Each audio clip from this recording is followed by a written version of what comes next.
Hi, my name is Sherry Richards. I am an author, a musician, a filmmaker, and a host here at the Sedona International Film Festival. And I'm so delighted to have with me here Tracey Smith, who is a creative director and a filmmaker. She's based in New York City. And of course, she is the director producer of Relative, this powerful, powerful film that we've all just witnessed and watched together. So courageous. Thank you for being here. Thank you Thank for you, making this Sherry. film, Tracy. Like, it took a lot. Um, as we learned in your movie, these experiences that you had with the men in your family are something that you wanted to talk about for many years, and then you were silenced. When did you decide that you were going to put the whole thing out and on film? Um, well, it started as a film about an animal hospice, actually. Oh, And I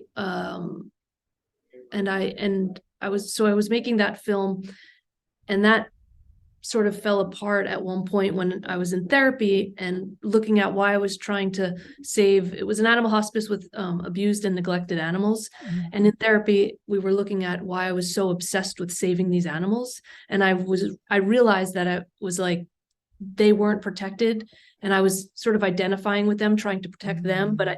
I wasn't looking at my own childhood experiences and lack of protection. So that's when I kind of put that film down and then started to really dive into my own work and thought, okay, well, maybe the film I was making is actually about me. And that's when I started to film the conversations, and I think to a certain extent that process helped me, well, process it. The act of filming helped me process what I was going through. Absolutely. It's pretty profound, and it was therapeutic for you and healing for you. As a person who's actually, you know, I just wrote a one person show about something that happened with me in my family that doesn't always appeal to everyone in the family. And how does it feel in your family now, having put something out there that doesn't necessarily appeal to everybody in your family? Did it do you It still feel safe in your family? Is everyone still supporting you? I do more than I thought it would, actually. Like, it actually, um I felt a lot more of the resistance as I was in the process of trying to talk to people and, you know, just trying to kind of get it done and have it made. But then when it came out, there was a lot more understanding and love Hmm. around that for my family. So that was really nice to feel, and support, a lot of support around it. That's incredible. I'm And so there are, still people who struggle with it, but not, it's like I've come to a place where I very much accept where they are in their journey, and not take that personally, yeah. and not put my stuff on them. Yeah, that's great. And this was your journey, your story, and it was important and healing for you to tell. Do you feel differently now that you've told it? Do you feel that a piece has healed that you can move forward from? I do feel a bit of a weight off my shoulder, Okay. because I didn't feel like it was, I couldn't go on. The problem was that we're silenced and no one talks about this. So Mm, I couldn't stop making the film and trying to tell the story, because that was the problem mm, that I was trying to fix. Um, so it just felt essential. mm. Uh, and now on the other side of it, it's like, how do I how do I reach people? How do I, you know, get to the audience that needs to hear this, and that this film can help? And what are you discovering in that journey? I mean, there's so many. You're not alone, right? This is just a huge problem. Do you even have statistics on how big of a problem it is, or do you know at this point? They change. I don't know them offhand, but yes, it's surprising how common it is, and in many different levels, and um, just in terms of, you know, I shouldn't even say severity, because everyone experiences things differently. So, Mhm. but it's just so common. It's Yeah. so common. Um, that's why That's it's just like we need to normalize the conversation around it. Um, so you had a child at the end of your film, and I understand from talking to you up front that you now have two babies. Are they yeah, both girls? both girls. Both girls. Yeah. And how do you feel as you bring your girls into the family? Is it well, just does it make you nervous? Do you feel that the girls are always safe? Do you think about it?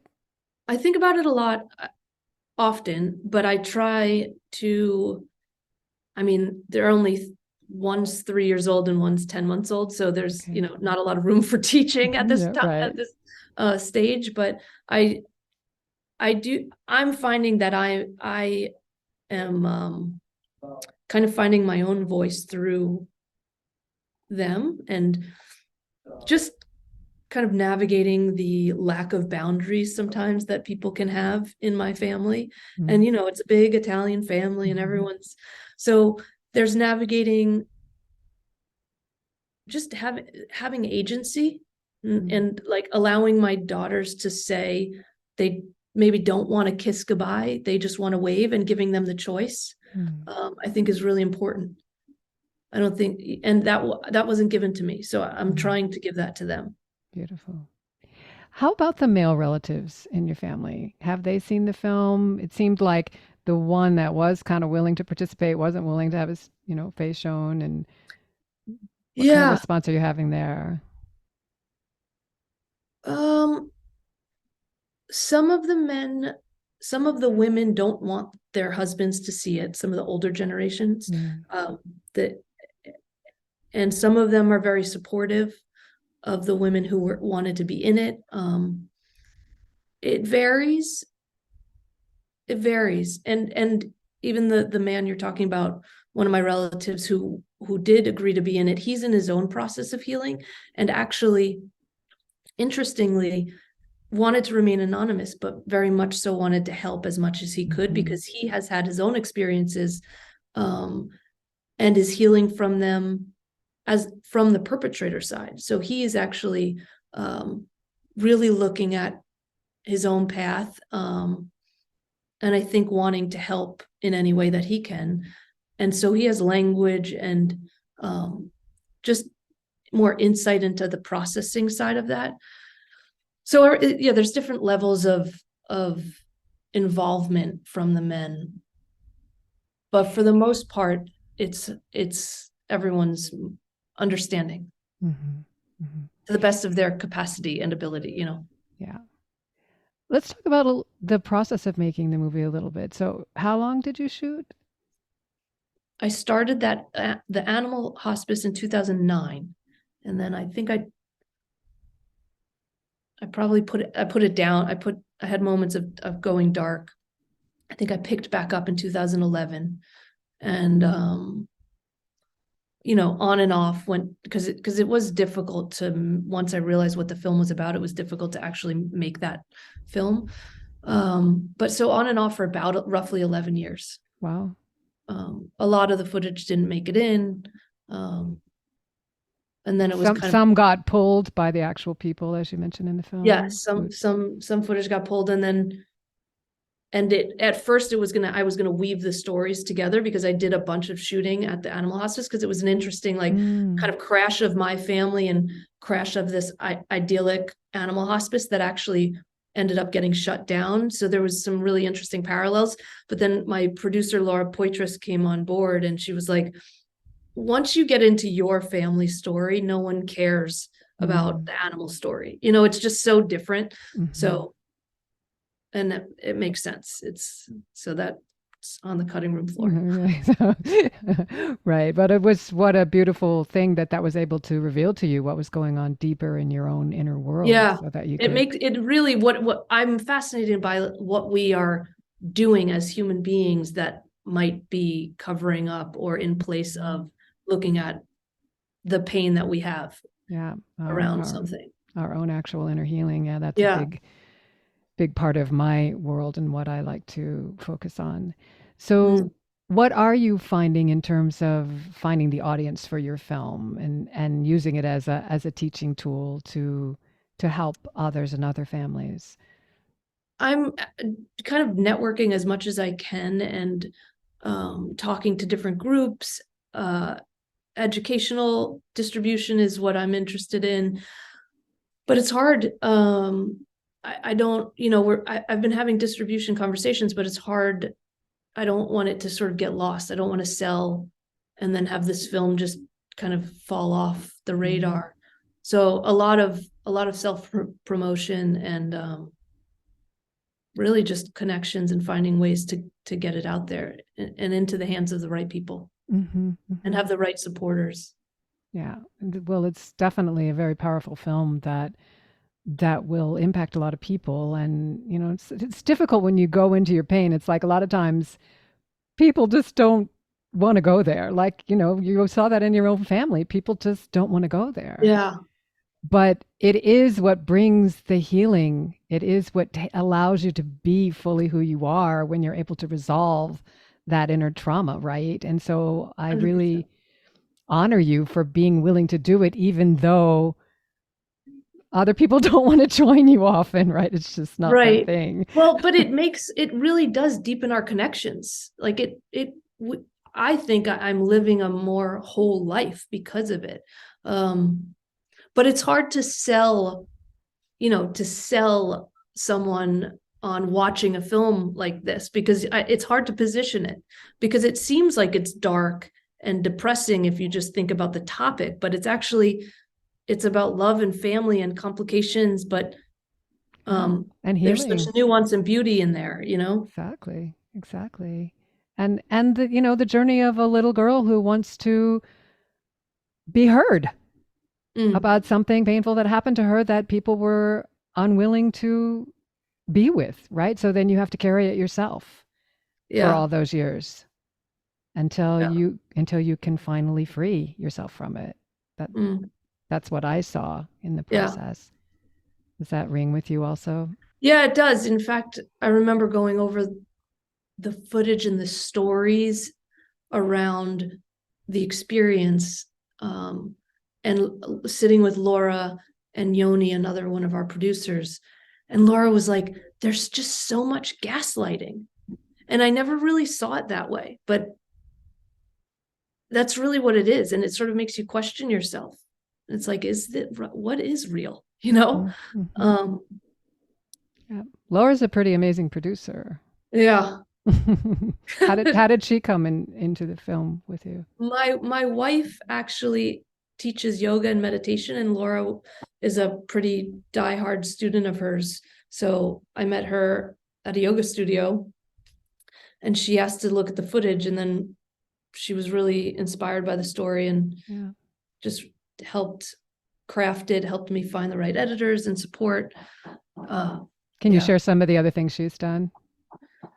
Do you For the know? film, just in terms of the story, just helping me, it's hard to have perspective when you're in the film. Mm. So she would she would watch cuts and give notes, and she introduced me to Field Division, who came on and funded a bit of that. She's well connected.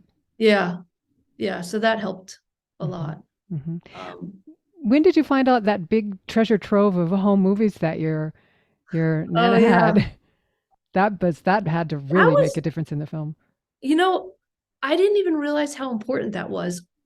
And I was at the house shooting one day and it popped up and then going through the footage with her. I went through hours of footage with her and she narrated the whole thing and I just Wow. kind of captured her audio. And you hear some of those moments where she's kind of like, he's dead, she's dead, but it ended up, I didn't realize at the time, but it became the fabric of the film. And Absolutely. I think that was important because we intentionally tried to edit this in a way that almost represented the experience of abuse or trauma, where it's not linear, the memories are foggy. You go through moments of present and then past. So that footage really helped and became that sort of woven fabric. And you can, as an audience, you can see what's happening, you know, Mm, and it happens in the guise of having fun, and we're dancing and we're laughing and we're partying, and you know, this is all wonderful. And in yes. some, and to some people it probably was, but then you can zero in, like that one woman who was just constantly being grabbed by Yeah. her husband, and you know, in ways that was clear she did not want. Yes. And he was not picking up the signals, and neither was anyone else, right? But we could see it, Yeah. right? And so Yeah. film being such a visual medium, it's a really important part of your film. It's Yeah. amazing. It So is. I was wondering about the song over the title, the end credits, the Mama song. Is Mm. that the song that your, was it your We're great? not sure. We think Okay. so. Okay. Nana was blurry on the memory, but she was like, I don't know, it's Mama something. I'm pretty sure it is, Okay. but I liked also that it talked to the women in my, it's like it's me, my mom, and her Mm. mom. So Hmm. it was just felt like a really nice way to end Yeah, I thought it was with a, beautiful. yeah, with a wink to that. Yeah. Yeah. Are you working on anything new? I have some thoughts, but right now I'm just trying to I'm trying to take some time, but I'm also still trying to give it the wings That that it it needs. needs. So I don't feel like this chapter's over yet. Got it. And any idea where people might be able to see the film if people in our audience want to share it with someone? Is that possible yet, or that's just something you have to keep Um, an eye on in the future? so I'm hoping to have it somewhere soon, and we are doing educational screenings. But on the website, which is relativefilm.com or Okay. relative.com, I think they both work. Um, Okay. you can either email or request a screening, or just get on the mailing list. So once it becomes broadly available, at least that notification will go out. Fantastic. Well, Yeah. thank you for being so courageous. Thank you for sharing your story and making this film. I know it's going to impact a lot of people and help people. And I Thank wish you, you the Sherry. very best in bringing that forth into the future. Thank you so much. I appreciate the conversation Thanks, Tracy. and the support. Absolutely. Have a blessed day. You Bye. too. Bye. Thanks. Bye.